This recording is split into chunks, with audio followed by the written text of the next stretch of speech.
Happy New Year, Virgo, and a happy one it will be, certainly happier than the recent ones, as I see my Virgos have been going through a dark night of the soul, but not just one, because it's been one that's stretching on for about 5 years. And I'd love to laugh, but there's not anything really funny about it. So I'm really happy to report a much better year in store for you this year, 2023. If you would like a personalized, detailed reading, you can find my information around surrounding Guru Grit if you search it up or look in the description box beneath this video. So let's begin for our beautiful, kind, intelligent, sensitive Virgos. What is going on for you? Well, let's discuss first and foremost money. Well, you've got some action going on in the 8th house very, very powerfully. As we open the year, late December 20th, 2022, Jupiter went back into Aries he's hanging out in the 8th house, and he will be there for about 4.5 months until May the 16th, at which time he will then enter Taurus in your 9th house. But while he's in that 8th house, he is helping you bring in some money through, let's say, like a side hustle, a side project, tax returns, money that you've just forgotten that you had. You know, Jupiter in the 8th is really nice for treasure hunting. You can flip something or discover that you have something of value. If you are married, your spouse could come into more money. If you're single and dating, you can meet someone with quite a bit of money before mid-May. You could also find that you go through some kind of training, certification, you take on some new course to help you increase your skills so you could search for better paying work in 2023. Now, if you're self-employed or your work revolves around having clients like a real estate agent, a lawyer, a doctor who needs patients, an online marketer, graphic designer who relies on having a full Rolodex, if you remember those, then this would be a really good year, because while Jupiter is in that 8th house, which rules the money of other people, meaning for self-employed people having clientele, Saturn will move into your 7th house, which rules our business partners and other people. So he could bring in some serious people who want to work with you now. He might slim down that Rolodex, but what might remain is people who are really willing to pay you your wages, what you charge. Now, more importantly than that, this is like a perfect trifecta for expanding your clientele base and your earnings, because we are going to have on April the 20th, a total solar eclipse in Aries at 29 degrees. So for Virgos, Aries falls into the 8th house, and Sun is exalted in the sign of Aries. So it's going to be a powerful solar eclipse. And as we know, eclipses can last. You'll feel those energies before it, 3 to 6 months after, 18 months after. So Virgos, if you're thinking of becoming self-employed, this is really the year to go for it. Strike while the iron is hot. You don't get opportunities like this too often. Speaking of self-employment, let's get into career. Mars is still retrograding until the 13th of January in the 10th house. Now he will go direct and stay there until March the 13th. In that time, Saturn will move into the 7th, which means what? Independence. So this is a perfect recipe for liberating Virgos from orthodox career paths or conventions, thinking unconventionally, thinking outside the box. You know, for an earth sign, well, this is the most eccentric one. So if it's going to be one of the three, it was going to be you. You might embark on a new career, have some new business ideas, or even end up moving for your work or to pursue some type of education. Now, considering traveling and moving, let's get into a bit of adventure. Of course, you might study abroad, study online to a school that's abroad, traveling, I mentioned, changing of beliefs. Virgo's very good. Like Gemini, this is a great year to post something online, publish something.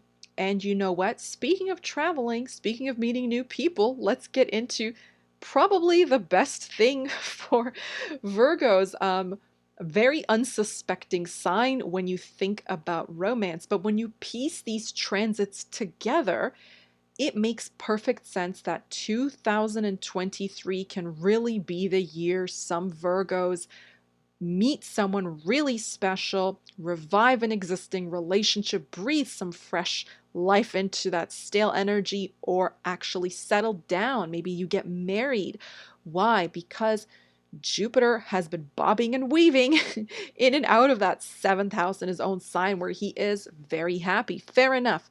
But due to circumstances, I have found a lot of my Virgo rising clients did not have such fortune in the time that they really should have. So when I came to look at it, I thought, you know what? Wait it out until the summer, spring, summer of 2023. Once Jupiter pops into the ninth house, that is an excellent recipe for marriage because he's the seventh ruler going into the ninth. But wait, there is more. There's absolutely more. Jupiter ruling the seventh, going to the ninth house of long distance travel. Please do not rule out meeting someone on a trip, or someone is traveling, they meet you while they're traveling wherever you are. Another thing is Venus, obviously the planet of love, and your ninth ruler, Virgo, is going to be in the sign of Leo in your 12th house from June the 5th until October the 8th, a very long time.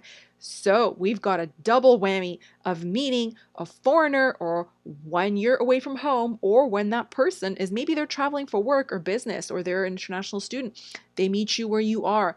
The possibilities are endless, but it's definitely looking like someone who shares your beliefs or is a person of strong belief and conviction like you. Whatever it is that you're passionate about, they can take very strongly, though I'm really leaning towards similar beliefs, religious views, outlooks on life, convictions, things of that nature. Very, very nice. They say Virgo is the sign of purity. Cleanliness is next to godliness, but really it's purity of intention. So someone who's well intentioned, and we love to see it. Now, that's not all. I'm saving the best for last because, as we know, Mars is moving through the 10th house. When he goes direct, there's something you have to remember. The 10th is the house of status. So you could change your status. That means you could really meet someone around the springtime. You change your status from a single person to a person in a relationship, or a partnered person to an engaged person to a married person. You get the idea. It goes on. Now, there's one last thing. I did mention the seventh ruler and the ninth is very nice. But you know, when we do Varshafal charts or solar return astrology, a very telling thing is to see the fifth ruler in the seventh house. And what did I say was going to happen on March the 7th? That's right. Saturn, who rules your fifth house because you have Capricorn there, is transiting into your seventh house, while simultaneously the seventh ruler is going into the ninth. And we know Saturn will be in the seventh for 2.5 years, from March the 7th, 2023 to May 24th, 2025. So you've got a solid window of time to meet someone if you're single and looking to settle down and make that happen. So it's just going to be such a wonderful year for you. As I said, you should increase customer base. Your spouse might get a raise. You might inherit something. Now, around money, please do take care, Virgos, because your second ruler in the 12th is a bit of a recipe for loss. Do not go overboard. You will circulate some money into overseas adventures or ventures and being creative, and that's fine as long as you're not reckless. You can go to museums, art galleries, see a ballet, an orchestra. Perfect. Travel, study, work, business are all looking good. As I previously said, you could trim the fat with how many people you are involved in with your work. In terms of health, when that second ruler is in the 12th, please consider vegetarianism at least a few days a week, avoiding processed foods, negative oral habits such as smoking, nail biting, drinking, and especially gossip. Why? Because this July, the South Node will enter your second house, which can make it very difficult for Virgos to save money for the next 18 months. And we have to remedy that area of life because Virgo is an earth sign. Surely we don't want to mess with their ability to sustain themselves in the earthly realm. It really triggers a lot of insecurities. So no gossip, Virgo. It can literally cost you literally. Get some Reiki healing, meditate, or an astrology reading, wink, wink. This could really help remedy your financial situation for the year and the following year as well. Now, I did say Saturn in the 7th can help you trim the fat, but it can also help you release somebody from your life that doesn't need to be there and can bring someone in who will be there for a very long time. If you're looking to release an old relationship, then after the spring, it can help pave the way for a split. If you're looking to bring someone in, then that is the time that it pretty much activates. It activates because we bring that 5th ruler into the 7th, strengthening everything. And then once Jupiter makes his move, really, it's a potentially life-changing year, especially for the older Virgos, over 30, over 40, around there. You could really fall in love with someone who already has children, you have a child, you absorb children through marriage or coupling with your partner. Now, I also want to mention that doing the do becomes a really interesting point because we do have that Venus in Leo and so much 8th house activity, making you so much more sensual and seductive. As I said, you can meet or marry a foreigner or get married abroad. Studying anything healing or diplomatic, like international relations, or taking a course on mediation and dispute resolution, problem solving, taking an interest in refined arts, all looking excellent for you, bestie. We love to see it. So keep an open mind and keep your eyes open, but definitely be open-minded. This is an amazing year for you. So surely I've said all I can say, but it's looking up after such a dark spell over your sign. I wish you all the best, Virgo. Look in the description box so you know how to find me. Take care and bye-bye for now.